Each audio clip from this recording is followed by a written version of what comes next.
El sabor metálico de la sangre me llenaba la boca mientras retrocedía tambaleándome.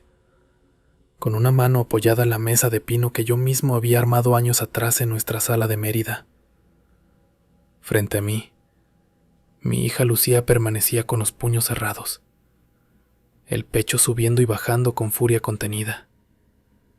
A su lado, su esposo Mateo movía la cabeza con desprecio.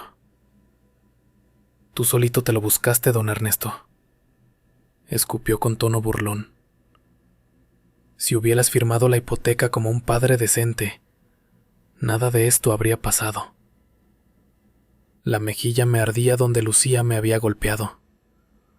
La sangre goteaba de mi labio partido, manchando el piso de mosaico que había comprado con años de desvelos y jornadas dobles en la fábrica de refrescos. Y entonces, desde el marco de la cocina, la voz de mi esposa Rosa atravesó el aire como navaja. «¡Qué hombre tan egoísta!», me lanzó, con ojos de hielo. «Ahí estás, sangrando por todos lados, haciéndote la víctima, cuando lo único que tenías que hacer era apoyar a tu familia». Familia. La palabra sonó hueca, como eco en una iglesia vacía. Todo había comenzado 2 semanas antes, en una cena de domingo. La mesa estaba llena de guisos, cochinita pibil que Rosa había preparado con esmero, tortillas recién hechas, frijoles refritos. Habíamos encendido velas, porque se había ido la luz en la colonia. Lucía y Mateo habían venido desde Cancún, presumiendo grandes planes. Querían invertir en un terreno para construir un complejo turístico cerca de la costa. «Solo necesitamos un aval», dijo Lucía, sirviéndose horchata. «Si tú firmas, papá, el banco nos suelta el dinero sin problema». Yo me limpié las manos en la servilleta y respondí tranquilo. «Toda mi vida he trabajado para tener esta casa pagada. No voy a arriesgarla en uno de sus negocios». La cara de Lucía se torció en rabia. Mateo soltó una risita. «Claro, típico», murmuró. «Siempre ha sido codo». Ese fue el primer golpe, aunque invisible. Mi propia hija, llamándome cobarde en mi mesa, y dolió más que el chile habanero que ardía en la boca. Los días siguientes se volvieron un tormento. Lucía y Mateo me acorralaban cada vez que podían. Si me encontraba en la plaza grande tomando café con los vecinos, aparecían con sonrisas falsas. Si estaba en la cantina viendo el partido del América, me abordaban con insinuaciones. «Eres un don nadie, papá», me soltó Lucía una mañana mientras yo barría la banqueta. «Los demás padres invierten en el futuro de sus hijos. Tú solo presumes esta casa vieja como si fuera un tesoro». Mateo añadió con tono venenoso. «Con razón Lucía nunca quiso traer amigos aquí. Paredes despintadas y un viejo amargado. Eso es lo que encuentran». Apreté los puños, pero me tragué las palabras. Ellos querían verme humillado, y yo no les iba a dar ese gusto. Lo más duro fue cuando Rosa, mi esposa desde hacía 35 años, se puso de su lado una noche, mientras la televisión repetía un melodrama barato y yo arreglaba el ventilador. Me dijo sin mirarme: «Nunca apoyaste los sueños de tu hija, Ernesto. Si lo hubieras hecho, ahora no tendría que estar rogándote». Sentí un nudo en el pecho. Había sacrificado vacaciones, ropa nueva, incluso mis ahorros para la jubilación, todo para darle a Lucía un techo seguro y estudios. Y aún así, ahí estaba Rosa, acusándome de tacaño, frío, sin corazón. Fue como si los 3 hubieran conspirado contra mí. El viernes siguiente, la tormenta explotó. Lucía me aventó los papeles de la hipoteca sobre la mesa. Sus ojos ardían como brasas. «Fírmalo, o acepta que no te importo nada», me gritó. Cuando empujé los papeles de vuelta, perdió el control. Sus puños comenzaron a llover sobre mi pecho y mi cara, golpes desordenados pero llenos de rabia. Tropecé, la sangre corriendo por mi barbilla. Mateo me sujetó del brazo y lo torció con fuerza. Patético, susurró en mi oído. Ni aguantar unos golpes de tu hija puedes. Y entonces la voz de Rosa, cortante desde la puerta. Deja de hacer un escándalo, Ernesto. Firma de una vez y cállate. El aire se me escapaba. La visión se nublaba. Las costillas me dolían. Nunca en mi vida me había sentido tan solo. Y sin saberlo, lo peor aún estaba por venir. El primer zumbido llegó como una nube de abejas metiéndose por mis oídos. Mi mano buscó la orilla de la mesa, pero los dedos no me obedecieron. El mosaico hidráulico del piso empezó a girar, lento al principio, luego como trompo de feria. Lucía seguía frente a mí, temblando de coraje. Mateo, con los brazos cruzados, parecía disfrutar el espectáculo. Y Rosa tenía esa mirada dura que antes reservaba para los cobradores. Ya estuvo, Ernesto, dijo ella. ¿Vas a seguir haciéndote el mártir? Intenté decir, no, o ayúdenme. Pero mi lengua se volvió piedra, el cuerpo se me encogió hacia sí mismo. Un calambre gigante recorrió mis piernas, luego los brazos, y el pecho se apretó como si un lazo me jalara desde adentro. Caí. Sentí el golpe seco de la frente contra el piso y el sabor a metal. Otra vez. Está fingiendo, soltó Mateo, casi divertido. Papá, ya, escupió Lucía. Siempre quieres llamar la atención. Levántate, por Dios, dijo Rosa. ¿Vas a asustar a los vecinos? El mundo se me partió en destellos. Un ventilador zumbando. La imagen de San Judas en la pared. El olor a cloro fresco. Mis manos golpeaban el piso sin que yo pudiera detenerlas. Quise respirar y me ahogué en mi propia saliva. Ninguno marcó al 911. Ninguno se acercó a acomodarme de lado. No sé cómo, entre sacudidas, logré arrastrarme hacia la puerta. El portón de fierro estaba entornado, y afuera la tarde de Mérida reventaba en calor y cigarras. Alcancé la sombra del zaguán, la mejilla pegada al concreto tibio, y ahí me volví pura vibración. Santo cielo, la voz de doña Elvira, la maestra jubilada de la esquina, reventó el silencio. Ernesto, vecinos. Sus chanclas golpearon la banqueta, y para mi suerte, sus manos sí sabían qué hacer. Me giró de lado con cuidado, liberándome la garganta. Con la otra mano, ya estaba en su celular. Sí, 911, Colonia Santiago. Hombre convulsionando. Respira, pero no responde. Sí, por favor, manden ambulancia. Luego, sin colgar, le gritó a alguien. Carlitos, trae una toalla y abre el portón. En algún punto llegó la sirena. Luces azules bailaron en la pared. Un paramédico joven me puso una cánula en la nariz y dijo algo como, satura en 90. Otro preguntó, ¿quién llamó? Doña Elvira levantó la mano. ¿La familia? Insistió el paramédico. Adentro, respondió ella cortante, pero están ocupados. Me subieron a la camilla. El mundo se encogió a un techo de ambulancia, una lámpara blanca y el latido obstinado en mis sienes. Sentí la liga en el brazo. el pinchazo del suero, la presión del oxímetro en el dedo. Un paramédico me habló despacio. Don Ernesto, tranquilo, ya va pasando. ¿Alguna alergia? ¿Toma medicamentos? Quise decir no, pero apenas salió un gruñido. Cerré los ojos para dejar de ver la cara de Lucía en mi memoria, los puños de mi hija. Mi hija. Desperté bajo otra luz, más alta, más fría.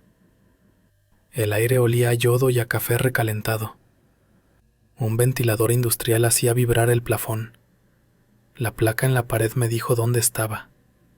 Urgencias del Orán. Una enfermera con una estampita de la Virgen de Guadalupe colgando de la pechera se asomó con sonrisa cansada. Qué bueno que volvió don Ernesto. Soy Fabiola. Lo trajo la Cruz Roja. Una vecina llamó y no se le despegó. ¿Mi familia? Pregunté, la voz ronca. La enfermera bajó los ojos un segundo antes de responder. Nadie ha venido, señor. Algo más que la vergüenza me quemó por dentro. Era coraje, puro y claro, como tequila sin agua. Me revisaron, pupilas, reflejos, golpes. Un médico moreno, serio, dictó al interno. Traumatismo leve, convulsión probablemente provocada por estrés y golpe. Monitoreo, analgésico y observación. ¿Golpe dónde? Alcancé a decir. Él me miró el pómulo, todavía hinchado, y el labio roto. ¿Dónde duele, don Ernesto? Cuando Fabiola se fue, el cuarto quedó en penumbra. El reloj marcaba una hora absurda, como si el tiempo se hubiera ido de parranda sin mí. Pensé en Rosa, en Lucía, en Mateo. Pensé en la mesa manchada, en el está fingiendo, en el levántate. Pensé en que si doña Elvira no hubiera pasado a regar sus bugambilias a esa hora, quizá no estaría contando esto. La puerta se abrió de nuevo. Era ella, con su perfume a jabón de barra y su cabello recogido. «Ay, mijo», dijo, bajando la voz como si estuviéramos en iglesia. «No me gusta meterme donde no me llaman, pero esto no se vale. Ya avisé a Carlitos que le dé de comer a tu perro y cierre tu casa». «Gracias, maestra», se me quebró la voz. «Gracias por no dejarme solo». «No me dé las gracias a mí», negó con la cabeza. «Délas a la verdad, y la verdad siempre encuentra por dónde entrar». La miré sin entender del todo. Ella se acomodó en la silla de plástico, como quien se prepara a velar. Además, añadió, con esa firmeza de quien fue maestra de generaciones, desde mi puerta se ve clarito tu reja. Y desde mi puerta, Ernesto, siempre está prendida mi cámara. Sentí que el corazón me dio un salto distinto. No era miedo, era algo que se parecía mucho a una puerta abriéndose. ¿Cámara?, alcancé a repetir. Doña Elvira asintió, y su mirada dijo más que sus palabras. Mañana te enseño lo que captó. Me quedé mirando el techo, escuchando el zumbido del ventilador y el eco de esa promesa. Por primera vez en meses, el sueño llegó sin pelear, y, por primera vez desde que Lucía volvió de Cancún, supe que no todo estaba perdido. Porque no fui el único que vio. El domingo siguiente, mientras las campanas de la iglesia de Santiago repicaban llamando a misa de 8, yo seguía en la cama del hospital, con la muñeca conectada al suero y la mente atada a una sola idea: la cámara de doña Elvira. Ella había soltado esas palabras como quien deja caer una cerilla en pólvora. Mañana te enseño lo que captó. Desde entonces, cada minuto se alargaba como fila de tortillería un sábado por la mañana. Cuando por fin llegó la tarde, ella entró al cuarto con paso firme, cargando un morral de manta. Saludó a la enfermera y se sentó a mi lado. «Aquí está Ernesto», dijo, sacando una memoria USB de un estuche rojo. «La cámara apunta directo a tu entrada. Grabó lo que pasó el viernes». Mi garganta se cerró un instante. No necesitaba ver nada. Las imágenes estaban tatuadas en mi piel, en mis costillas doloridas. Pero una cosa es recordar y otra es tener prueba. «¿Me lo puedes mostrar?», pregunté, la voz áspera. «No aquí», respondió. «Mañana cuando te den de alta lo vemos en mi computadora». Asentí, aunque la impaciencia me roía. Ella puso la mano sobre la mía, con firmeza de maestra que calla a un salón entero. «Tranquilo, mijo. Todo a su tiempo». La madrugada fue un desfile de pesadillas. Lucía gritando, Rosa volteando la cara, Mateo apretándome el brazo. Desperté empapado en sudor, con el corazón acelerado. El pitido del monitor me delató. Una enfermera corrió a revisar. «¿Pesadilla?», me preguntó con dulzura.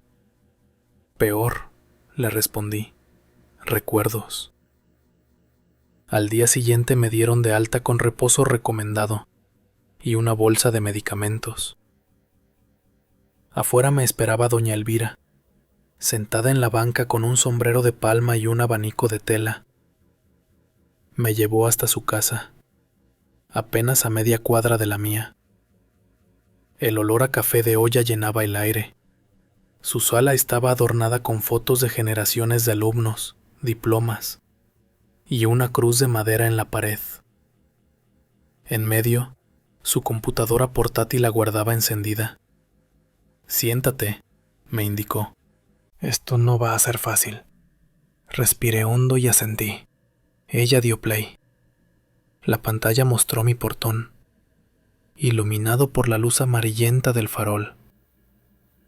Ahí estaba Lucía, con los ojos encendidos. Se veía cómo me empujaba, cómo me golpeaba una y otra vez. Luego Mateo me retorció el brazo hasta hacerme doblar. Y, lo peor, la sombra de Rosa, recargada en la puerta, gritándome que firmara. El momento exacto en que mi cuerpo se desplomó contra el piso quedó grabado sin piedad.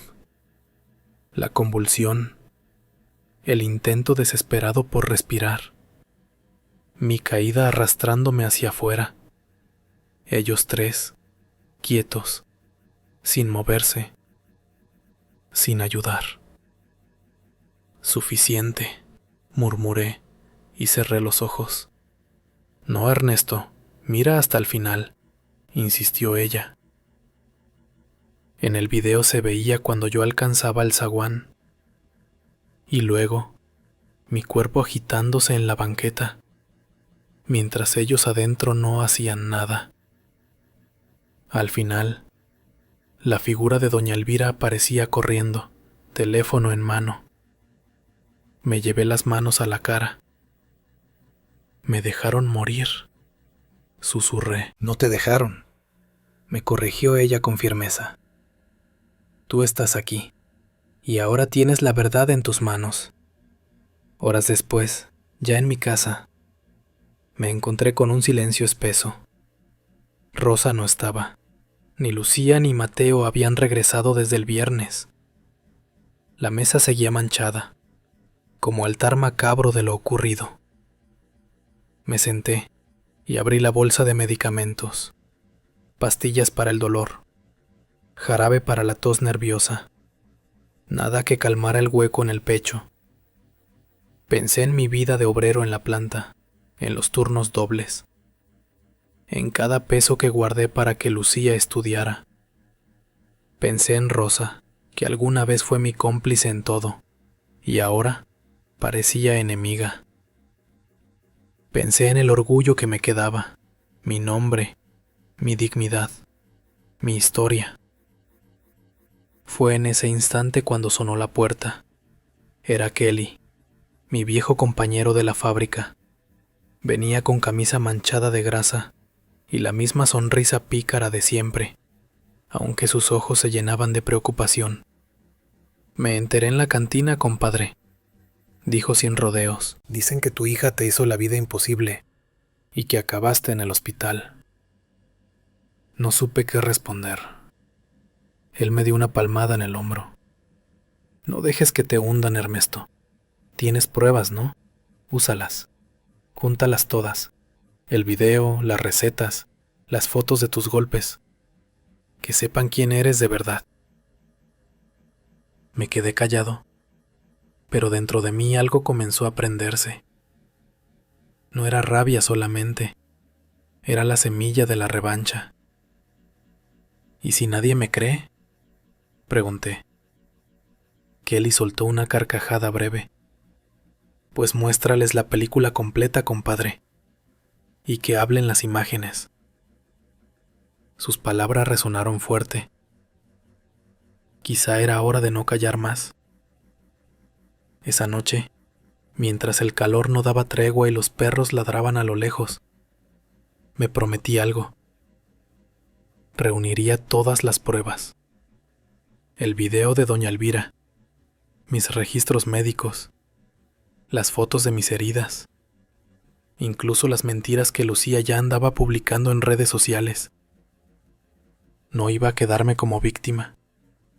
Iba a levantarme, y cuando llegara el momento, no estaría solo frente a ellos. Estaría frente a toda la familia, a los vecinos, a la comunidad entera. Ahí, donde la palabra vergüenza pesa más que cualquier firma.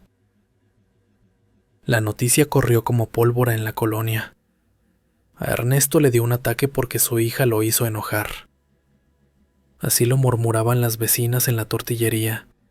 Así lo comentaban en la fila del mercado de San Benito. Algunos exageraban, otros inventaban, pero todos tenían una versión distinta de mi desgracia. Lo que nadie decía era la verdad, que me habían golpeado en mi propia casa y me habían dejado tirado como perro. Esa mañana, mientras barría la banqueta con cuidado de no marearme, pasó la comadre Chela, siempre metida en lo ajeno. Ay, Ernesto, dicen que andabas borracho y por eso te caíste. Soltó sin pena. La escoba se me detuvo en seco. No fue así, Chela. Yo no bebo, respondí sereno. Ella encogió los hombros, pero ya estaba sacando el celular para mandar otro chisme. Entendí entonces que las palabras no me iban a salvar, solo las pruebas. Me senté en la sala, frente a la mesa todavía manchada, y abrí mi libreta vieja de espiral. Comencé a hacer una lista. Video de doña Elvira, fotos de mis golpes, reporte médico de Lorán, publicaciones de Lucía en redes. Cada punto era como un ladrillo en el muro que pensaba levantar. Un muro que esta vez no era para encerrar mi vergüenza, sino para exponer la de ellos. Saqué mi celular y entré a Facebook. Ahí estaba. Recen por mi papá. Tuvo otra de sus crisis. Hicimos todo lo posible, pero ya saben cómo es. Esa última frase me atravesó el pecho como daga. Ya saben cómo es. Una mentira con perfume de verdad. Tomé captura de pantalla.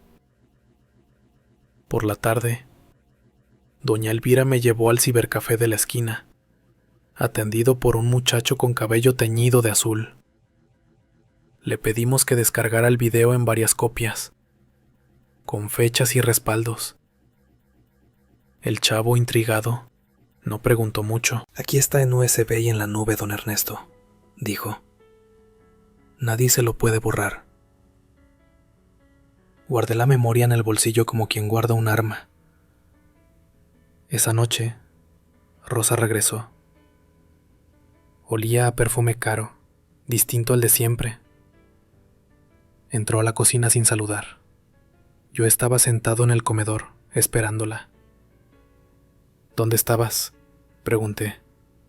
Con Lucía, respondió seca.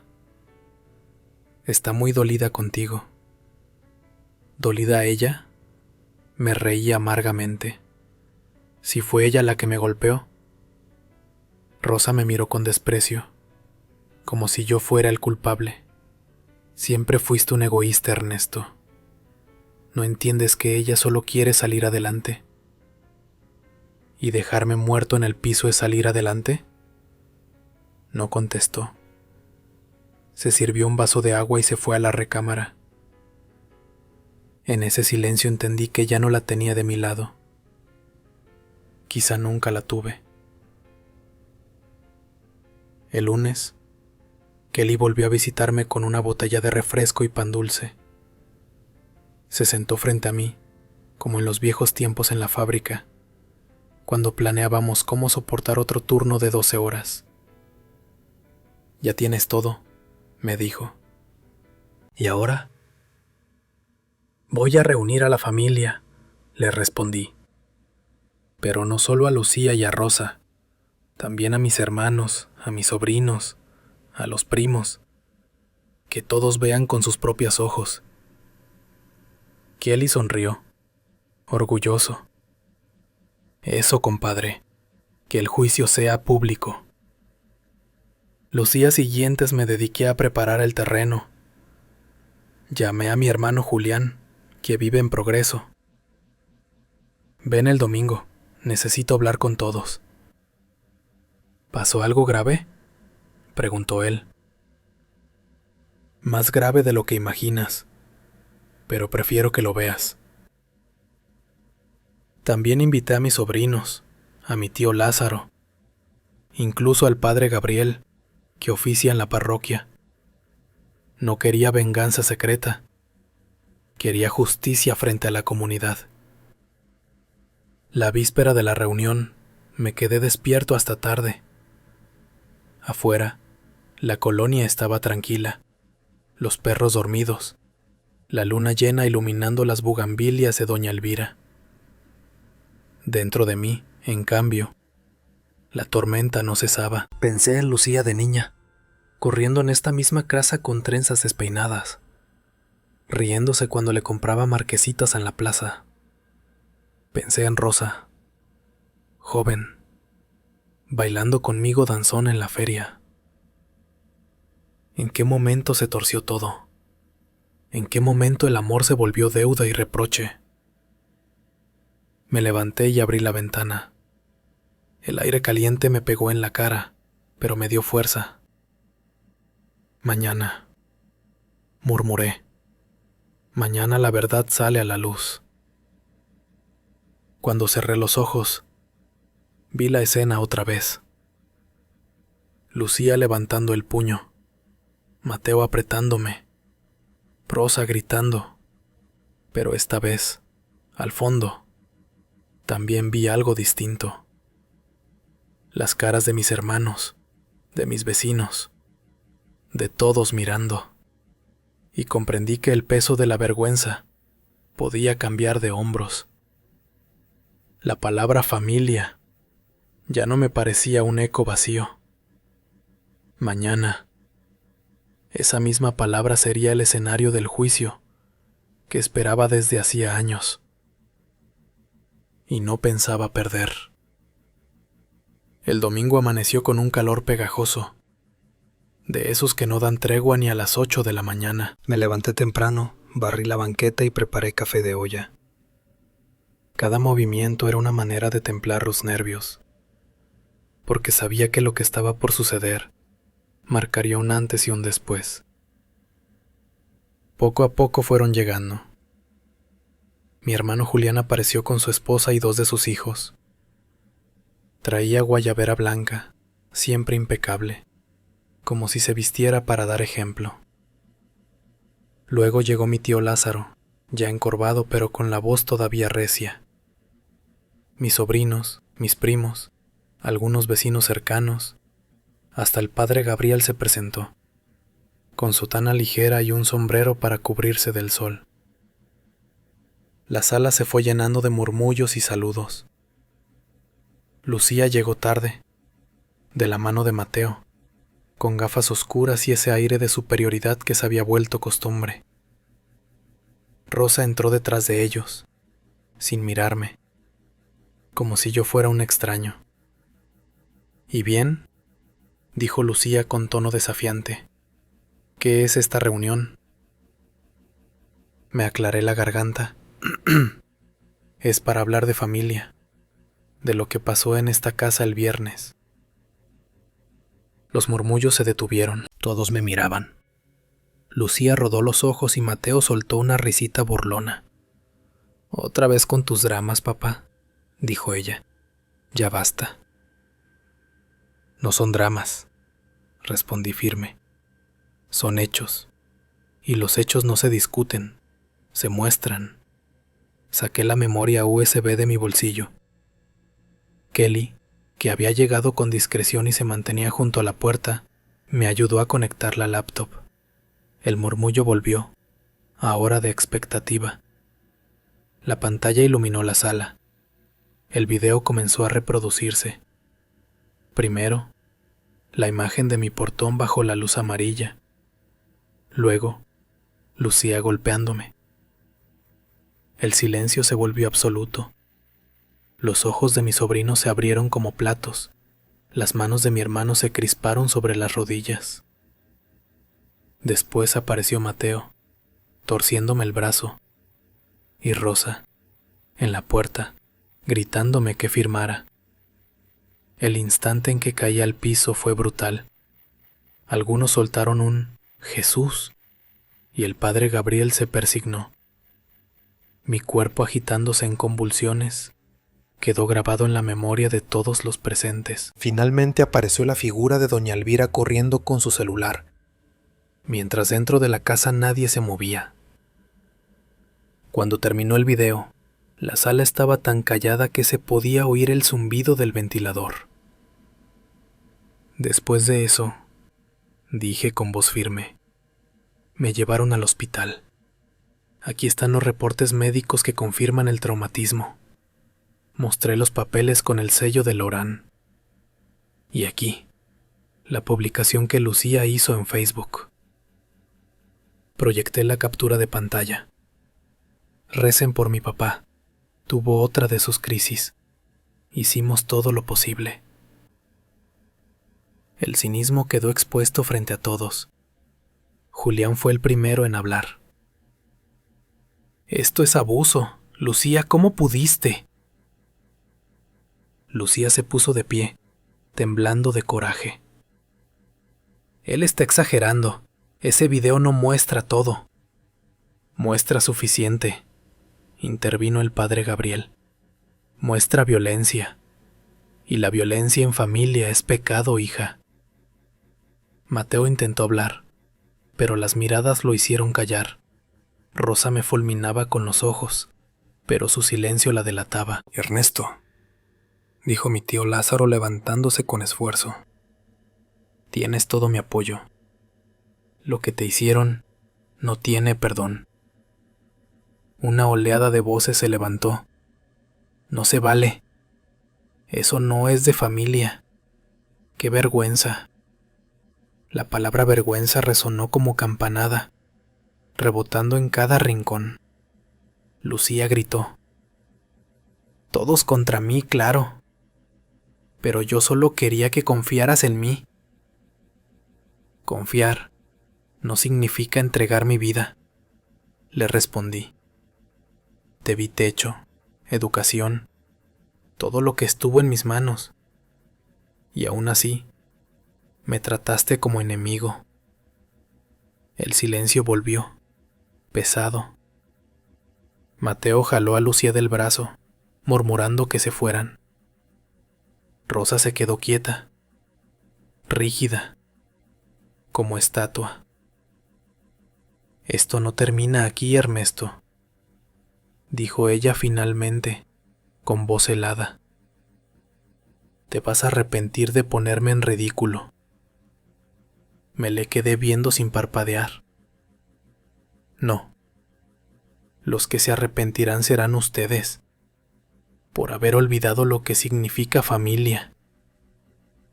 Cuando se fueron, la sala quedó llena de caras serias, pero también de respaldo. Mi hermano me abrazó, fuerte, como cuando éramos niños. El padre Gabriel me tomó del hombro y dijo: la verdad duele, pero también libera. Que tu dignidad sea tu fuerza, Ernesto. Sentí, por primera vez en meses, que no estaba solo. La balanza se había inclinado. El peso de la vergüenza ya no era mío. Me asomé a la ventana. Afuera, los niños jugaban pelota en la calle, ajenos al drama de los adultos. Respiré hondo. El primer round había terminado, pero la guerra apenas comenzaba. El lunes siguiente, la colonia entera parecía saber lo ocurrido. En la panadería, la gente dejaba de hablar cuando yo entraba. En la plaza, algunos me daban palmaditas en la espalda, otros simplemente bajaban la mirada. El video se había corrido de boca en boca. Doña Elvira había mostrado una copia a sus sobrinos, y uno de ellos lo subió discretamente a un grupo de WhatsApp familiar. En cuestión de horas, ya estaba en todos lados. Yo no lo había planeado así, pero tampoco me arrepentía. A media tarde, tocaron la puerta. Era Julián, mi hermano, con el ceño fruncido. Ernesto, la cosa se está poniendo fea. Lucía fue a la casa de mamá a llorar, diciendo que la humillaste. Algunos primos le creen, otros no. Y Rosa anda diciendo que manipulaste el video. Me tragué el coraje. Manipular. ¿Cómo se manipula la sangre en mi boca? O los moretones en mi cara. Julián suspiró. Lo sé, hermano. Yo vi la grabación. Pero Rosa tiene lengua filosa. Y en esta ciudad, ya sabes, la palabra corre más rápido que la verdad. Entonces habrá que correr más rápido nosotros, le respondí. Esa noche recibí una llamada de un número desconocido. Contesté y escuché la voz de Mateo, burlona. ¿Contento, suegro? Ya todos hablan de ti. El mártir de la colonia. ¿Qué sigue? ¿Salir en la tele? Lo único que sigue es la justicia, le respondí firme. Justicia, rió. No tienes idea de con quién te metiste. Colgó antes de que pudiera contestar.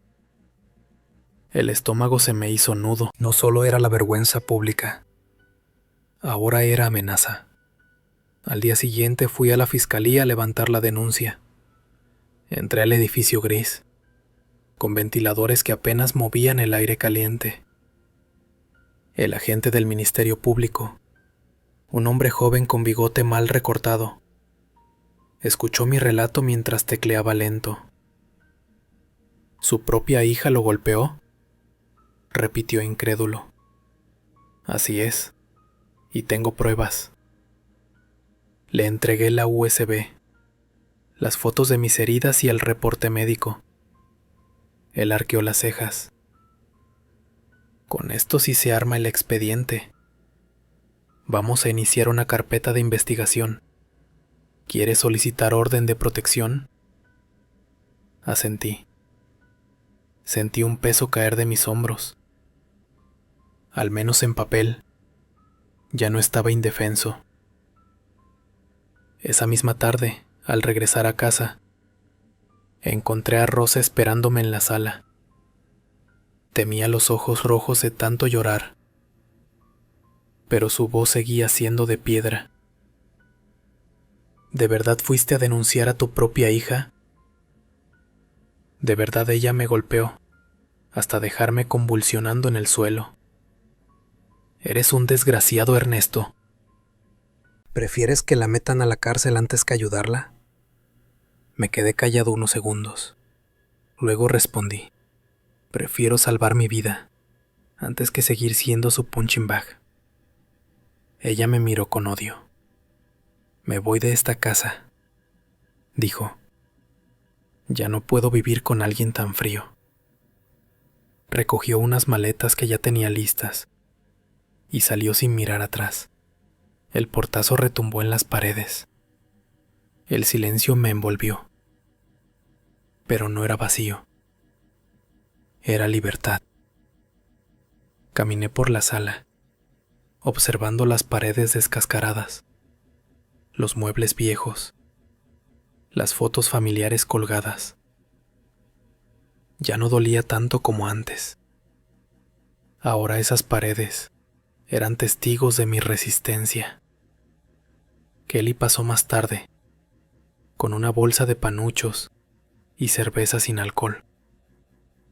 Nos sentamos en el porche a comer, mientras el sol caía detrás de las bugambilias.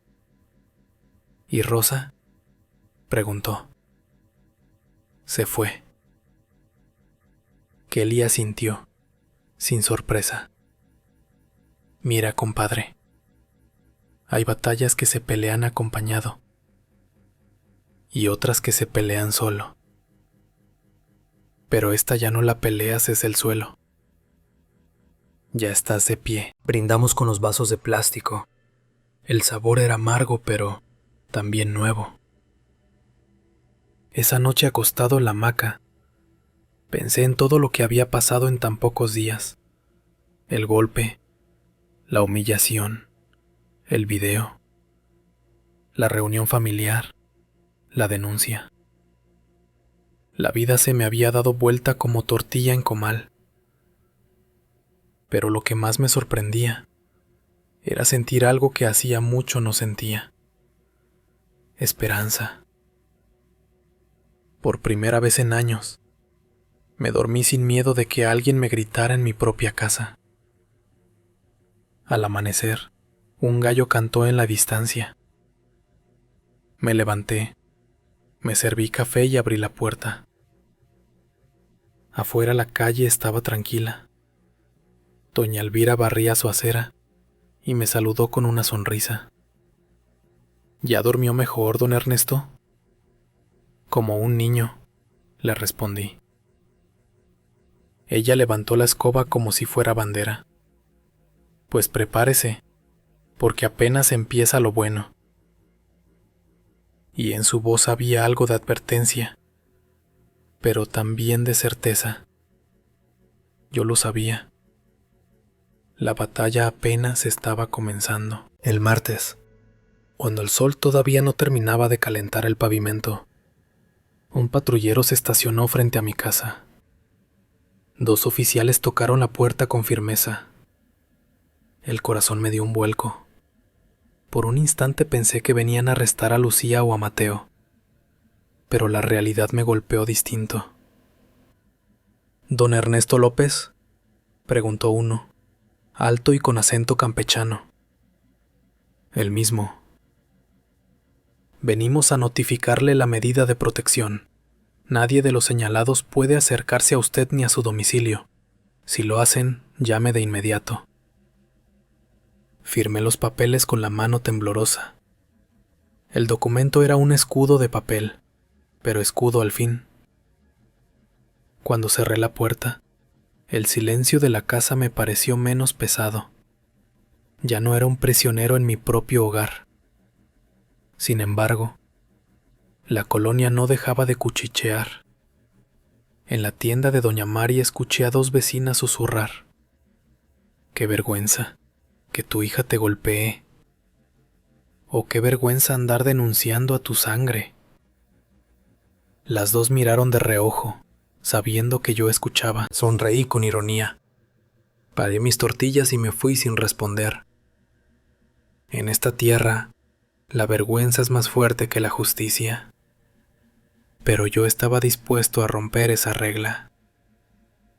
Esa tarde, doña Elvira vino con un folder. Mire, Ernesto, le imprimí capturas del video y del Facebook. Nunca se sabe cuándo van a querer borrar pruebas. La abracé con gratitud. Ella, como buena maestra jubilada, era meticulosa. Cada hoja llevaba la fecha, la hora y una nota al pie. Gracias, vecina. Usted sí entiende lo que es familia, le dije, con la voz quebrada. Ella sonrió y me ofreció un tamal colado, envuelto en hoja de plátano. La vida seguía, aunque tambaleante. Días después recibí una llamada inesperada. Era la licenciada Mariana, una abogada recomendada por Kelly. Don Ernesto, ya revisé su caso. Tiene usted un expediente sólido. No solo puede mantener la orden de protección, también puede denunciar por lesiones y violencia familiar. ¿Y la cárcel? Pregunté con cautela. Si el juez lo determina, su hija y su yerno podrían enfrentar condena. Sentí un frío recorrerme el cuerpo. Nunca quise imaginar a Lucía tras las rejas, pero tampoco podía permitir que quedara impune. Haga lo que tenga que hacer, licenciada. Ya no voy a retroceder. La noticia de la denuncia llegó rápido a oídos de Rosa. Una noche, mientras cenaba solo, tocaron la puerta con golpes fuertes. Al abrir, la vi parada con los ojos enrojecidos. ¿Cómo pudiste, Ernesto? Es tu hija. Y yo soy su padre, no su costal de boxeo. No entiendes, dijo temblando. Lucía estaba desesperada. Quería darle un futuro mejor a su familia. ¿A costa de mi vida?, respondí. Nos miramos un largo momento. Por primera vez vi en ella no solo rabia, sino miedo. Esto nos va a destruir a todos, susurró. Ya lo destruyeron cuando me dejaron tirado en el piso, le contesté. Rosa bajó la cabeza, se dio media vuelta y desapareció en la oscuridad de la calle. El domingo fui a misa, no para reconciliarme con nadie, sino para escuchar. El padre Gabriel habló de la parábola del hijo pródigo. Mientras describía al padre recibiendo con brazos abiertos al hijo arrepentido, sentí un nudo en la garganta. Pero luego recordó que el arrepentimiento debe ser sincero, no impuesto por conveniencia. Me quedé en silencio, mirando el altar. Quizá Lucía algún día volvería arrepentida, pero hasta entonces yo debía mantenerme firme. Al salir, varios vecinos se acercaron. Una señora me tomó la mano. Ánimo, don Ernesto, no está solo.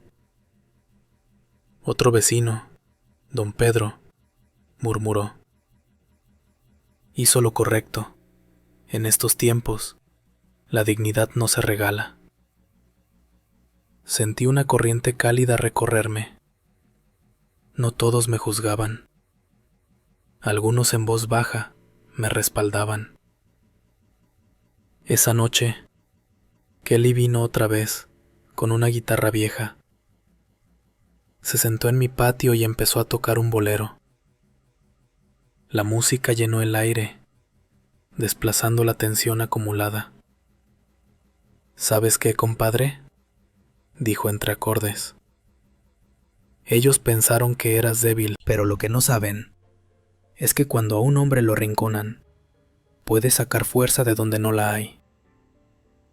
Me quedé viendo el cielo estrellado, recordando mis años en la fábrica, mis luchas pasadas, mis sacrificios. Tal vez tenía razón. La fuerza siempre estuvo ahí, dormida, esperando el momento. Y ahora había despertado. Mientras las cuerdas de la guitarra vibraban, sentí que la guerra con mi propia sangre estaba lejos de terminar. Pero también comprendí que no estaba solo. Tenía pruebas, tenía aliados y sobre todo tenía la verdad. La batalla por mi nombre, mi dignidad y mi paz apenas comenzaba. El calor de Mérida pegaba con fuerza aquella mañana, cuando recibí la notificación oficial. La primera audiencia se celebraría en 15 días. El papel, con sellos y firmas, parecía arderme en las manos. No era solo un trámite legal, era el recordatorio de que pronto tendría que mirar de nuevo a Lucía y a Rosa, pero esta vez, frente a un juez. Me senté en la hamaca y me quedé viendo el techo. 15 días. 15 amaneceres de espera. De miradas inquisitivas de los vecinos. De susurros en la tienda. 15 días de prepararme para la verdad. Esa tarde, doña Elvira pasó a visitarme con su inseparable abanico. Traía una bolsa de pan dulce. Coma, Ernesto. La lucha se pelea con el estómago lleno, me dijo sonriendo. Le conté de la audiencia. Ella asintió con calma de maestra que todo lo ha visto. No se me achique. El tribunal no solo escucha palabras, también ve pruebas. Y usted tiene más de las que cualquiera imagina. A veces me pregunto si valdrá la pena, confesé. Claro que vale. Esto ya no es solo por usted. Es por todos los que callan cuando la familia se les viene encima. Sus palabras me calaron hondo. Los días siguientes fueron un desfile de recuerdos. Caminaba por la casa y cada rincón me devolvía imágenes de Lucía de niña, jugando a las escondidas bajo la mesa, ayudándome a pintar las paredes, dormida en el sofá después de un día en la escuela. Me dolía pensar que la misma niña de las trenzas ahora era la mujer que me había golpeado.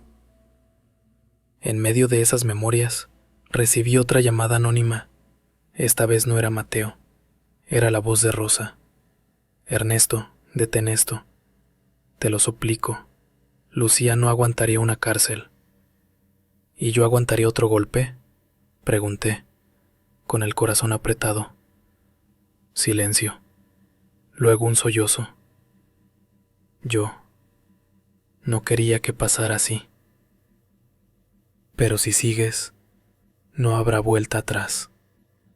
Rosa, la vuelta atrás la dieron ustedes el día que me dejaron tirado en el piso. Colgó. Me quedé con el eco de su llanto en el oído. Mientras tanto, la colonia seguía ardiendo en chismes. En la fonda, escuché a un hombre decir: ese don Ernesto ya se volvió loco. Imagínate, demandar a su propia hija. Otro respondió: loco no, valiente. ¿Cuántos aguantan lo que él aguantó? Me fui en silencio, con el estómago revuelto, pero con una chispa de orgullo en el pecho. La licenciada Mariana me visitó un jueves para repasar la estrategia. Traía una carpeta gruesa. Mire, don Ernesto, el video, el parte médico, las capturas de Facebook, todo está organizado. Además conseguimos testimonio de doña Elvira. ¿Cree que el juez me crea?, pregunté. Los jueces no creen, valoran pruebas. Y usted tiene pruebas contundentes. Sentí que por fin alguien hablaba mi idioma. El idioma de los hechos, no de los rumores. Un par de noches después, Kelly volvió con su guitarra. Se acomodó en el porche y me contó que en la cantina algunos ya hablaban de mí como el viejo que se levantó contra los suyos. Al principio se reían, pero ahora hasta respeto te tienen, dijo entre sorbo y sorbo de agua mineral. Respeto, repetí, como probando la palabra en la boca. Hacía años que no la sentía dirigida hacia mí. El domingo, después de misa, me acerqué al padre Gabriel. Padre, ¿estoy haciendo bien? ¿No es pecado denunciar a mi propia hija? Él me miró con severidad y ternura al mismo tiempo. Pecado es permitir la violencia. Pecado es callar la injusticia. Usted está defendiendo su vida y su dignidad. Eso también es voluntad de Dios. Sus palabras me dieron paz. Cuando volví a casa esa noche, me senté en el zaguán y vi a los niños jugar con trompos en la calle, riendo a carcajadas. Pensé en que algún día, si la vida me daba nietos, quisiera que crecieran en un hogar donde la palabra familia no significara golpes ni humillaciones, sino apoyo verdadero. Respiré hondo. Quedaban pocos días para enfrentar a Lucía y a Rosa frente a la ley, pero ya no era el mismo hombre que se desangraba en el piso de su sala. Ahora era alguien que había recuperado voz, dignidad y respaldo. El juicio estaba por comenzar y yo estaba listo. La fecha de la audiencia llegó como relámpago. No importó cuánto me preparara. La mañana amaneció con el corazón galopando en mi pecho. Me puse mi mejor guayabera blanca, planchada con esmero la noche anterior, y unos zapatos lustrados que habían visto bodas y bautizos, pero nunca un tribunal. Kelly pasó por mí temprano. Al verme, levantó el pulgar. Así se va la guerra, compadre, con la frente en alto. En la entrada del juzgado, el aire olía a humedad y papeles viejos. Gente de todo tipo esperaba su turno.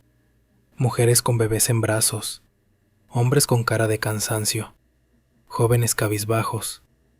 Nadie hablaba fuerte, como si el eco del edificio tragara las voces. La licenciada Mariana nos encontró en la sala de espera. Su seguridad me tranquilizó. Recuerde, don Ernesto, no se deje provocar. Sus pruebas hablan por usted. Asentí, respirando hondo. Cuando nos llamaron, el juez ya estaba en su estrado. Un hombre de canas escasas, lentes gruesos y tono serio. A la derecha, se acomodaron Lucía y Mateo, con Rosa detrás de ellos. Lucía llevaba un vestido elegante, como si pensara convencer con apariencias. Mateo mascaba chicle con descaro. El juez inició la sesión. Se acusa a los aquí presentes de violencia familiar en contra del señor Ernesto López. Se presentarán pruebas y testimonios. Mi boca estaba seca. Mariana tomó la palabra. Su señoría, aquí están los reportes médicos que acreditan traumatismo y convulsiones.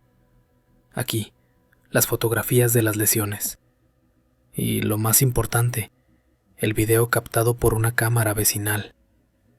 El juez pidió reproducirlo. Una pantalla en la sala mostró la misma escena que tantas veces había revivido en mi mente. Lucía golpeándome, Mateo torciéndome el brazo, Rosa gritando desde la puerta. Luego, mi cuerpo convulsionando en el piso. El silencio en la sala era sepulcral. Un murmullo recorrió a los asistentes. El juez golpeó la mesa con la mano. ¡Orden! Lucía se puso de pie, roja de rabia. Eso está fuera de contexto. Mi papá siempre exagera. El juez la miró con severidad. Siéntese, señora. Aquí no se trata de contextos, sino de hechos. Mateo intentó interrumpir. Él nos provocó, siempre nos menospreció. Mariana se levantó de inmediato. Las provocaciones no justifican la violencia, su señoría. El juez asintió. Llegó el turno de los testigos. Doña Elvira pasó al frente con paso sereno. Su voz clara llenó la sala. Yo lo vi. Vi cómo Ernesto salió convulsionando a la banqueta. Yo llamé a la ambulancia porque nadie de su familia lo hizo. Sus palabras fueron un cuchillo que cortó cualquier defensa. El juez anotaba con atención. Luego habló Julián, mi hermano. Mi hermano se sacrificó toda la vida por su hija, y así le pagaron. No merece este trato. Lucía bajó la cabeza, mordiendo los labios. Rosa me miraba como si yo fuera el traidor, pero sus ojos temblaban. Finalmente, me tocó hablar. Me levanté, las piernas pesadas como plomo. Su señoría, dije, con voz temblorosa, yo no pedí estar aquí. Toda mi vida trabajé en la fábrica para que a mi hija no le faltara nada. Les di todo lo que estuvo en mis manos, pero el viernes, cuando me negué a poner en riesgo la única casa que tengo, me golpearon y me dejaron tirado. No pedí riqueza, solo respeto. El juez me miró fijamente. Gracias, don Ernesto. Me senté con un nudo en la garganta. La audiencia se alargó horas. Al final, el juez decretó medidas cautelares más estrictas y dejó abierta la investigación penal. No era la sentencia definitiva, pero era un paso enorme. Al salir, el aire caliente de Mérida me golpeó el rostro. Kelly me abrazó. Lo lograste, compadre. Ya no eres invisible. Lucía pasó a mi lado sin mirarme.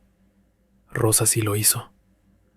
Sus ojos estaban enrojecidos, pero no de furia, sino de algo parecido a vergüenza.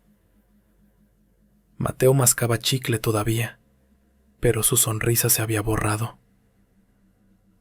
De regreso en casa, me senté en el zaguán. El sol se escondía tras los tejados, tiñendo todo de naranja. Doña Elvira cruzó la calle y me dejó un plato de chaguitos guisados. Coma, don Ernesto. La lucha sigue, pero hoy ya ganó una batalla. Tomé el plato y por primera vez en mucho tiempo sonreí de verdad. La guerra por mi dignidad no había terminado, pero en ese instante supe que pasara lo que pasara, yo ya no era el hombre golpeado en silencio. Era un hombre que había hablado. La semana posterior a la audiencia fue un torbellino. La noticia corrió rápido. En la colonia, en el mercado, hasta en la parroquia. No faltó quien inventara versiones, pero el video ya había abierto más ojos de los que yo imaginaba. Ahora, al caminar por la plaza, algunos me saludaban con respeto, mientras otros me esquivaban, como si mi dignidad recuperada les resultara incómoda. El lunes, al salir de comprar pan en la esquina, me encontré con don Pedro, el vecino de enfrente. «Ánimo, Ernesto», me dijo, dándome una palmada en el hombro. «La justicia tarda, pero llega, y usted ya empezó a poner el ejemplo». Sentí un calor en el pecho, años enteros siendo visto como un viejo más, y ahora mis pasos dejaban eco. Sin embargo, la presión no cesaba. Esa misma tarde recibí una carta bajo la puerta. La reconocí de inmediato. La letra era de Rosa. «Ernesto, lo que estás haciendo va a romper a nuestra familia para siempre. Piensa en Lucía, en todo lo que ha pasado. Te lo ruego, retira la denuncia.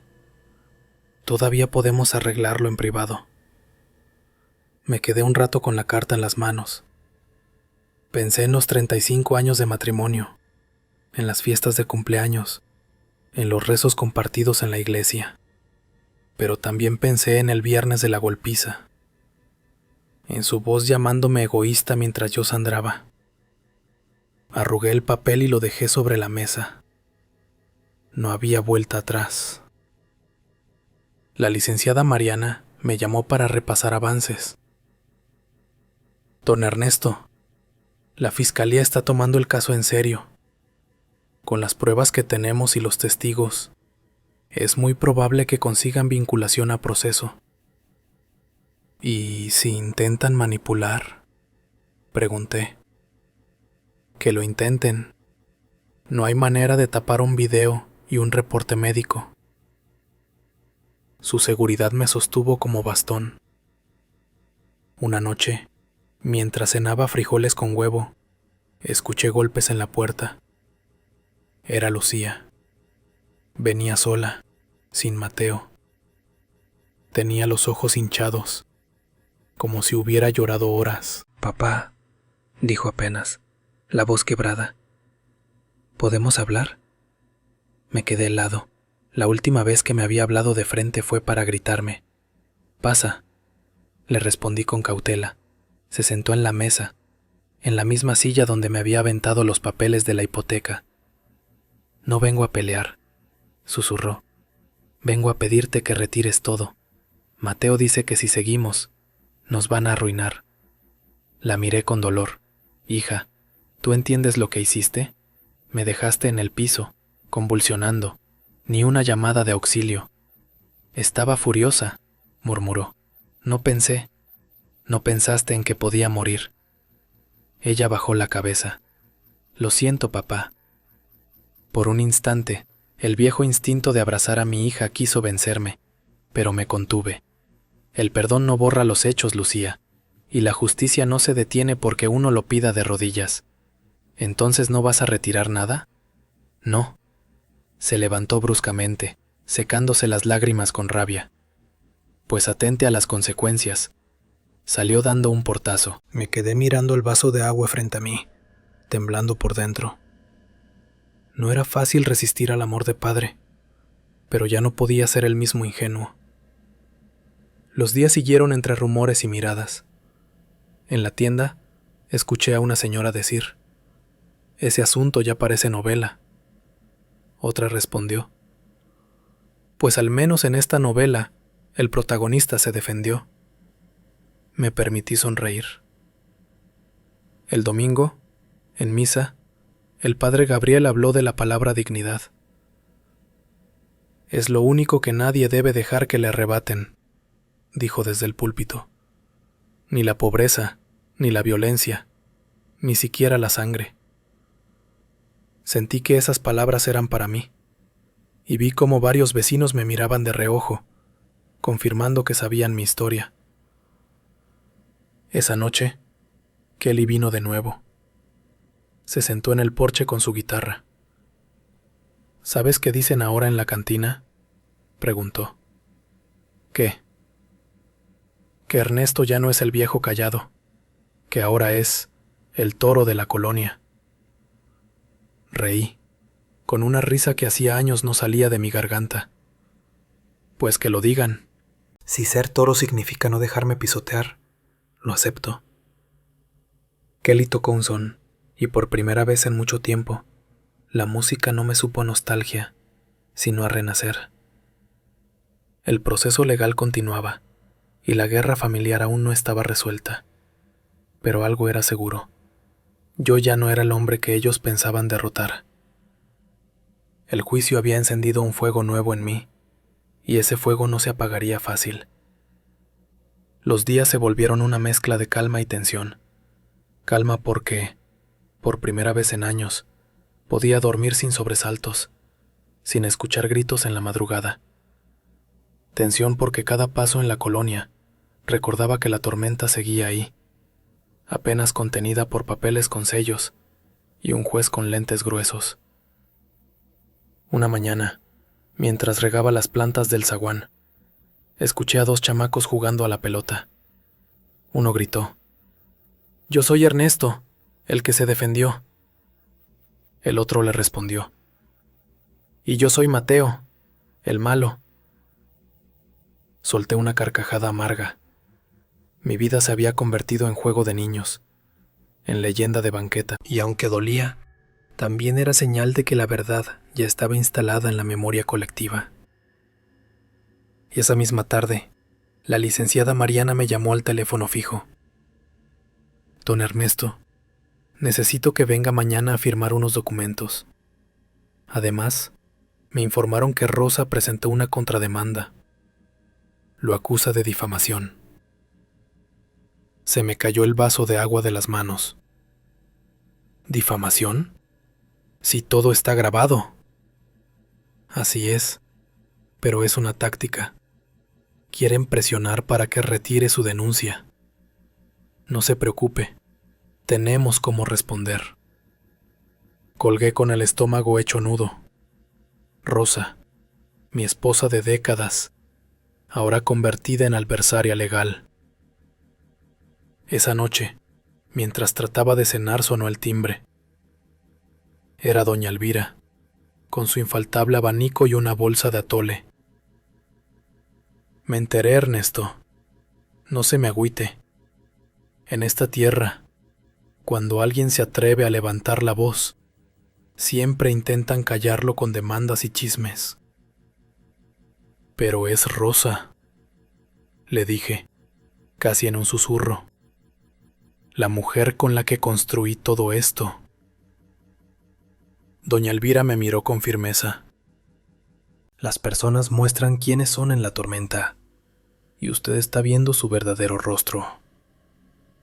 Sus palabras eran duras pero necesarias. Al día siguiente, en la oficina de la licenciada, firmé los documentos con la mano temblorosa. Mariana revisó cada hoja. No se preocupe, la contrademanda se cae con las pruebas. Pero prepare su corazón. En la siguiente audiencia, su esposa tendrá que hablar contra usted. El golpe me dejó helado. Los días siguientes, la colonia ardió en rumores. En la tienda, una mujer comentó: dicen que Rosa va a barrer con Ernesto en el tribunal. Otro vecino replicó: ¿barrer con qué? Si todos vimos el video.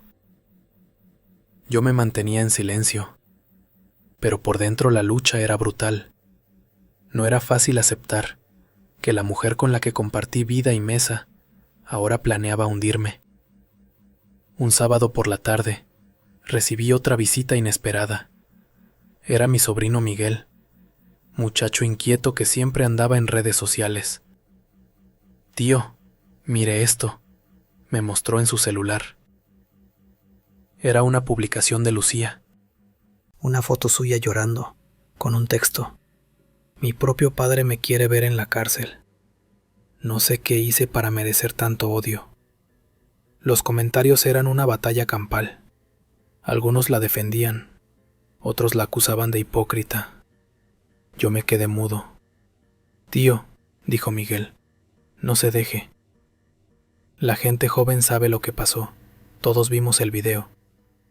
Me dio un abrazo rápido y salió corriendo. Sentí un alivio extraño. Las nuevas generaciones tenían ojos más claros que muchos adultos. Esa noche, Kelly llegó con su guitarra, como ya era costumbre. ¿Y ahora qué?, me preguntó. Rosa me demandó. Kelly chifló. Pues ya está todo al revés. Pero mira, compadre, si ya llegaste hasta aquí, no hay vuelta atrás. Ahora eres símbolo, te guste o no.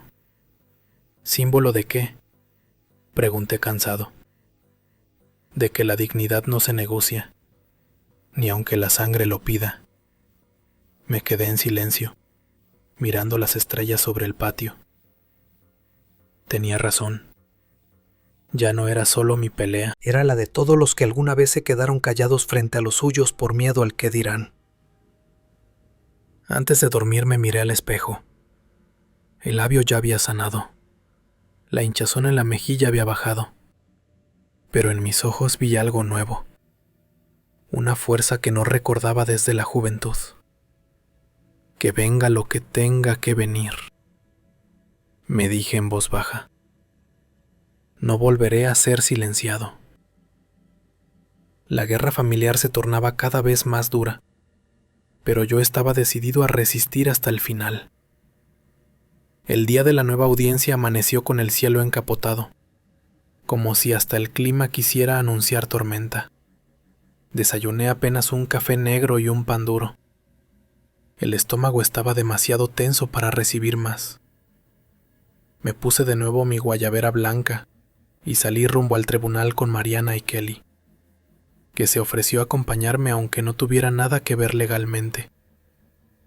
Al llegar, el aire dentro del juzgado era pesado, lleno de murmullos y pasos apresurados. En la sala ya estaban Lucía y Mateo, vestidos como si fueran a una fiesta más que a una audiencia. Pero lo que me partió el alma fue ver a Rosa, sentada al frente, al lado de ellos. No solo iba a declarar, sino que lo haría en mi contra. El juez, con la misma seriedad de siempre, abrió la sesión. Hoy escucharemos la declaración de la señora Rosa Méndez, esposa del denunciante. Mariana me hizo una seña para mantener la calma. Yo apreté los puños bajo la mesa. Rosa se levantó, acomodó su rebozo y caminó hasta el estrado. El murmullo del público se detuvo. Su voz, al principio temblorosa, se fue endureciendo conforme avanzaba. Mi esposo siempre ha sido un hombre duro, señor juez. Nunca apoyó los sueños de nuestra hija. Siempre nos negó lo que pedíamos. Ese día, él provocó la discusión. Sí, Lucía lo golpeó, pero fue porque él se negó a ayudarla. Un murmullo indignado recorrió la sala.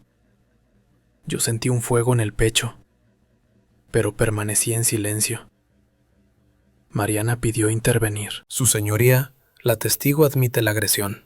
Además, tenemos el video que muestra que no solo hubo golpes, sino que el señor Ernesto quedó convulsionando mientras ninguno de los presentes lo auxiliaba. El juez asintió y Rosa tragó saliva. Yo titubeé un segundo, pero enseguida retomó el tono duro. No creí que fuera tan grave. Pensé que fingía. El silencio se volvió insoportable. Hasta Mateo parecía incómodo. Después, el juez me permitió responder. Me puse de pie, mirando directo a Rosa. 35 años juntos, Rosa.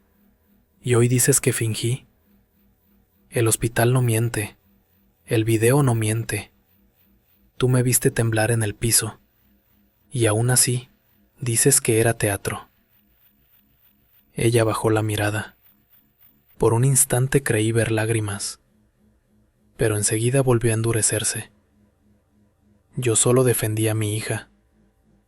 ¿Defenderla es dejar morir a tu esposo?, repliqué. El juez intervino, ordenando calma.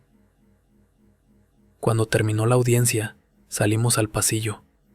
La tensión podía cortarse con cuchillo. Lucía me lanzó una mirada de odio. Mateo mascaba su eterno chicle. Y Rosa se quedó atrás, evitando mis ojos. Mariana me palmeó el hombro. Tranquilo, don Ernesto. Su declaración no le ayuda. Al contrario, confirma la violencia y la negligencia. Kelly, que había escuchado todo, me susurró. ¿Ya viste? Cuando la gente se enreda en sus mentiras, solita se hunde. Esa noche, de vuelta en casa, no pude cenar. Me senté en la hamaca, balanceándome, repasando cada palabra de Rosa. Su frialdad me dolió más que los golpes de Lucía, porque un puño se cura, pero la traición de quien compartió tu vida deja cicatrices invisibles. Doña Elvira vino más tarde con un plato de pozole. Coma algo, Ernesto. La guerra es larga y necesita fuerzas. Hoy Rosa declaró contra mí. Le confesé, con voz quebrada.